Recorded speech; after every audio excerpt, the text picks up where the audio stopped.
Assalamualaikum warahmatullahi wabarakatuh. Selamat pagi dan salam sejahtera buat kita semua. Pagi. Semangat bagi para pencari ilmu.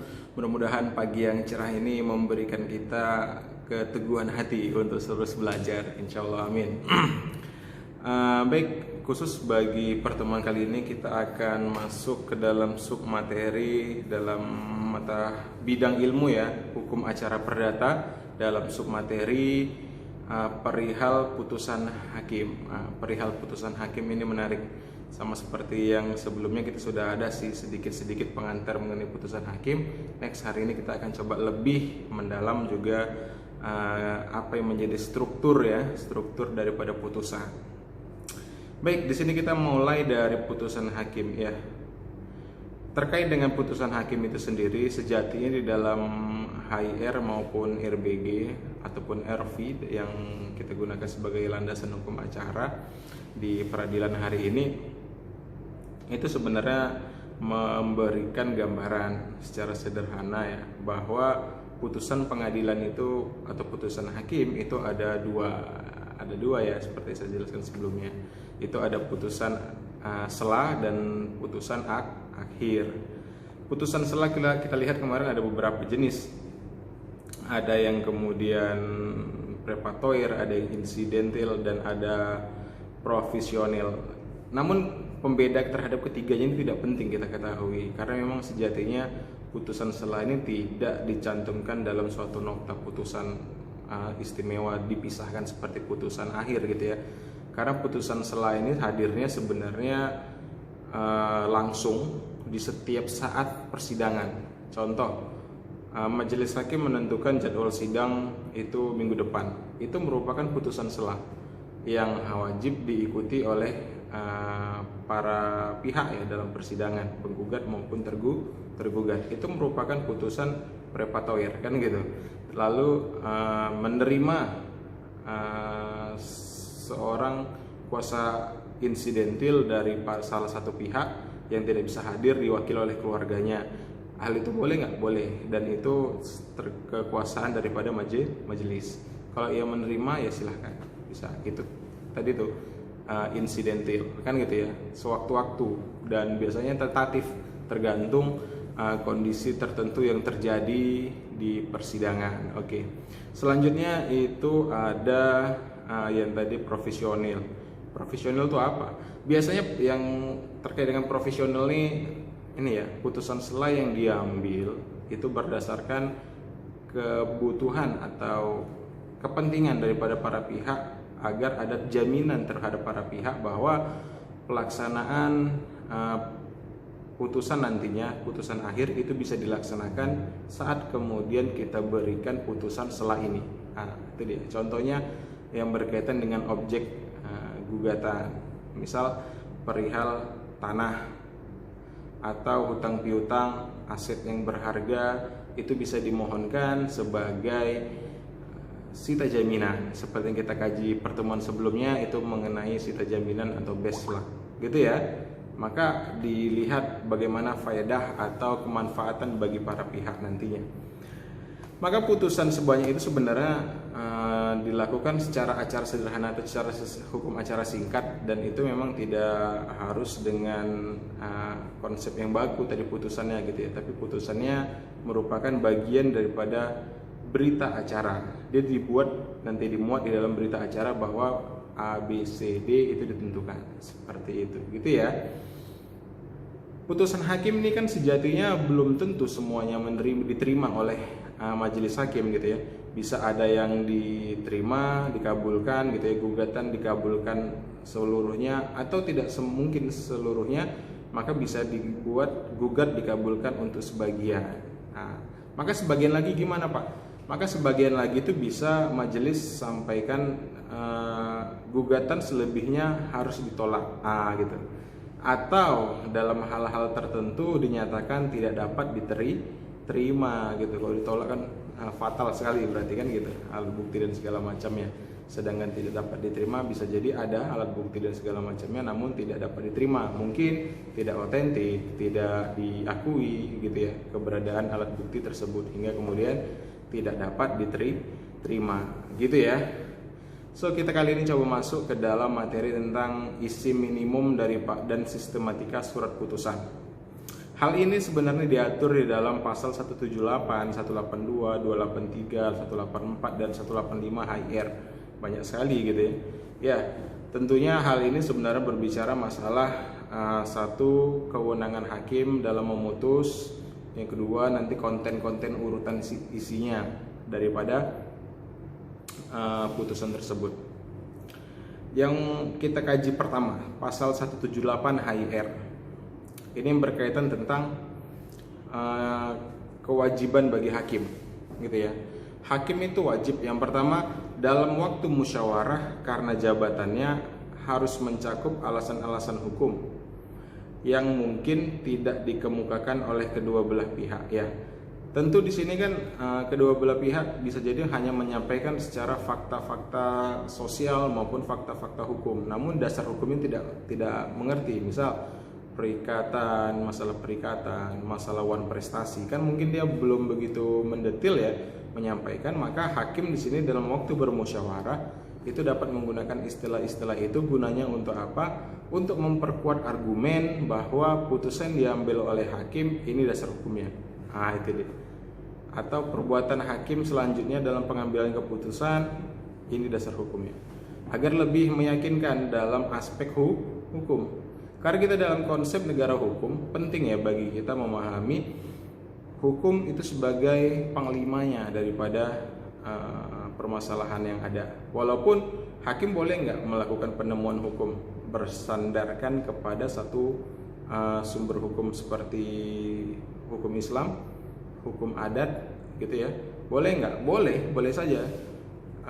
Maka itu juga harus dikuatkan dalam pada masa pembuktian, pemeriksaan, gitu ya. Jika memang ada ahlinya segala macam dihadirkan, itu mungkin bisa menjadi satu referensi bagi hakim untuk pengambilan keputusan, menjadi dalil, gitu ya. Selanjutnya yang kedua, hakim ini wajib mengadili segala bagian dari kedua belah pihak. Ya, di sini hakim bertindak lebih fair sebenarnya, harusnya fair. Penggugat maupun tergugat itu diberikan kesempatan yang sama mereka untuk menyusun atau kemudian melengkapi alat bukti, kemudian mengajukan ke persidangan itu dengan adil, gitu ya. Jadi kedua belah pihak diberikan kesempatan yang sama untuk melengkapi hal itu. Dan dalam hal ini tentunya majelis hakim memberikan kesempatan yang sama bagi kedua belah pihak untuk mengungkapkan apa yang kemudian menjadi tujuan-tujuan atau target-targetan yang ia ingin harapkan di dalam gugatan maupun mempertahankan haknya di dalam posisi tergugat, seperti itu. Silakan disampaikan. Dan ini hakim wajib mendengar kedua belah pihak, gitu ya. Yang ketiga, hakim itu dilarang menjatuhkan keputusan atas perkara yang tidak digugat. Atau meluluskan lebih dari apa yang digugat. Misal nih, gugatannya itu adalah gugatan hutang piutang. Hutang piutang digugat senilai 300 juta. Yang sudah dibayar 150 juta, berarti tinggal 150 juta.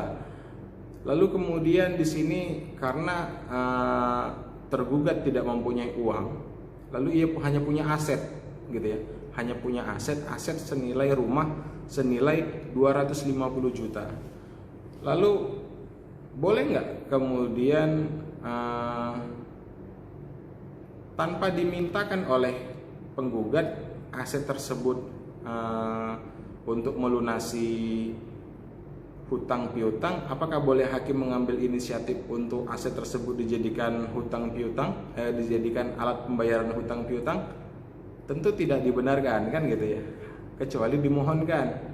Namun kan jika dimohonkan berarti kan harus masuk dalam gugatan pertama, itu ya, pada saat masukkan gugatan. Sedangkan di poin diketahui dia memiliki aset ternyata pada saat pemeriksaan sudah masuk gugatan, gitu ya. Bisa nggak? Maka jika terkait dengan objek yang seperti ini, mungkin nggak dilakukan perubahan gugatan?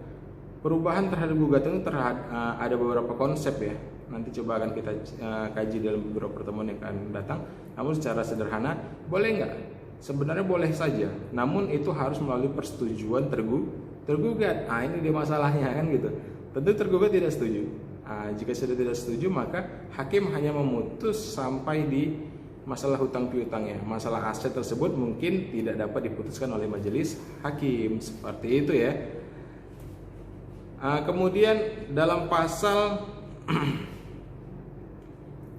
185 HIR terkait dengan putusan masih. Maka keputusan yang bukan keputusan akhir atau putusan sela, walaupun harus diucapkan di persidangan seperti keputusan akhir, namun dia tidak dibuat terpisah-pisah. Ini dia ketentuan tentang keputusan sela gitu ya. Dia dibuat hanya dalam berita acara, tidak lebih gitu ya. Dan kapan dibacakannya, Pak? Putusan sela dapat diucapkan dalam persidangan dan merupakan bagian daripada berita acara. Kapan aja kan gitu. Jadi tidak ada masalah terkait dengan putusan sela gitu ya. Lalu kita lanjutkan ke pasal 184. Itu dia, ini 184 HIR yang berisi tentang konten-konten minimalnya. Itu ya, apa aja. Jadi konten ini kita bicara kontennya. Kalau strukturnya Anda sudah paham lah, nanti ada irah-irah, ada para pihak segala macam ya. Tapi ini kita ingin lihat secara kontennya. Kontennya apa yang harus dimuat? Dalam pasal 184 HIR, majelis hakim itu dalam membuat putusan wajib memuat yang pertama, ringkasan yang jelas tentang gugatan dan jawaban gugatan. Itu dia. Jadi kita buat ringkasannya nanti.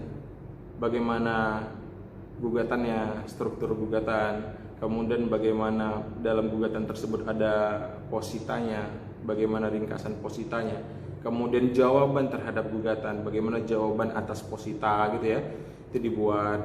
Lalu kemudian petitum, begitu juga dengan jawaban petitum, seperti itu ya. Selanjutnya yang kedua itu ada alasan-alasan yang dipakai sebagai dasar dari putusan hakim. Ya, hakim di sini wajib membuat legal standing untuk mengambil keputusan. Tidak boleh putusan tanpa legal standing gitu ya. Majelis hakim itu harus ada alasan, apa alasan pemutusnya. Kemudian dari alasan tersebutlah kemudian muncul putusan pengadilan yang nomor 3 pada pokok perkara. Putusan pengadilan terhadap pokok perkara, misal ini atas petitum ya, petitum yang diajukan oleh penggugat, apa aja yang kemudian dikabulkan dan apa saja yang ditolak atau tidak dapat diterima, seperti yang tadi ya disampaikan. Selesai. Kemudian pada bagian selanjutnya ada putusan tentang besaran biaya, dan ini biasanya besaran biaya dikenakan terhadap pihak yang kalah gitu ya, atau pihak yang tidak dapat membuktikan, atau kemudian jika gugatan itu ditolak semuanya, tentu diberikan kepada penggugat biaya perkara. Tapi saat kemudian ini dimenangkan penggugatnya, kemudian tergugat kalah, maka tergugatlah yang kemudian wajib membayar biaya perkara. Begitu. Selanjutnya putusan memuat keterangan apakah kedua belah pihak hadir atau tidak pada waktu putusan. Ya, ini menjelaskan pada saat putusan mereka hadir nggak kedua belah pihak. Karena nanti kalau hadir dengan tidak hadirnya dalam putusan itu setidaknya berimplikasi ya tentang kapan putusan itu diterima gitu ya. Kemudian apakah menerima hasil putusan atau tidak, apakah mau mengajukan banding atau tidak, seperti itu. Selanjutnya, apabila putusan didasarkan pada peraturan perundang-undangan yang pasti, maka peraturan tersebut wajib dicantumkan atau disebutkan. Contoh, jika kemudian masalah perihal hutang piutang, maka disampaikan dasar hukumnya mana, apakah itu perikatan murni wan prestasi, apakah itu sudah mulai lebih kepada konsep perjanjian secara otentik atau tidak gitu ya. Lalu kemudian jika kemudian berkaitan dengan PT gitu ya, hutang atau pailit, itu silakan cantumkan juga undang-undang kepailitannya segala macamnya. Seperti itu ya, itu wajib dicantumkan agar memberikan kejelasan mengenai bagaimana perintah gitu ya daripada amar putusan nantinya untuk dijalankan, gitu ya. Dan di sini selanjutnya nanti ada masalah biaya. Kalau masalah biaya silahkan dicari, gitu ya. Pembiayaan segala macam banyak ya, ada biaya untuk persidangan, dan juga ada biaya mungkin nggak tergugat diberikan beban denda, boleh, silahkan, gitu ya, sesuai dengan kerugian yang diderita oleh penggugat, seperti itu. Oke, bisa dipahami sampai di sini? Cukup ya. Stay tune terus di channel Sam and Nai Connection. Mudah-mudahan menginspirasi dan menambah khazanah keilmuan kita. Jangan lelah mencari ilmu jika tidak tahan dengan perihnya kebodohan. Sip, bisa dipahami ya. Afa minkum billahi taufik wal hidayah. Wassalamualaikum warahmatullahi wabarakatuh.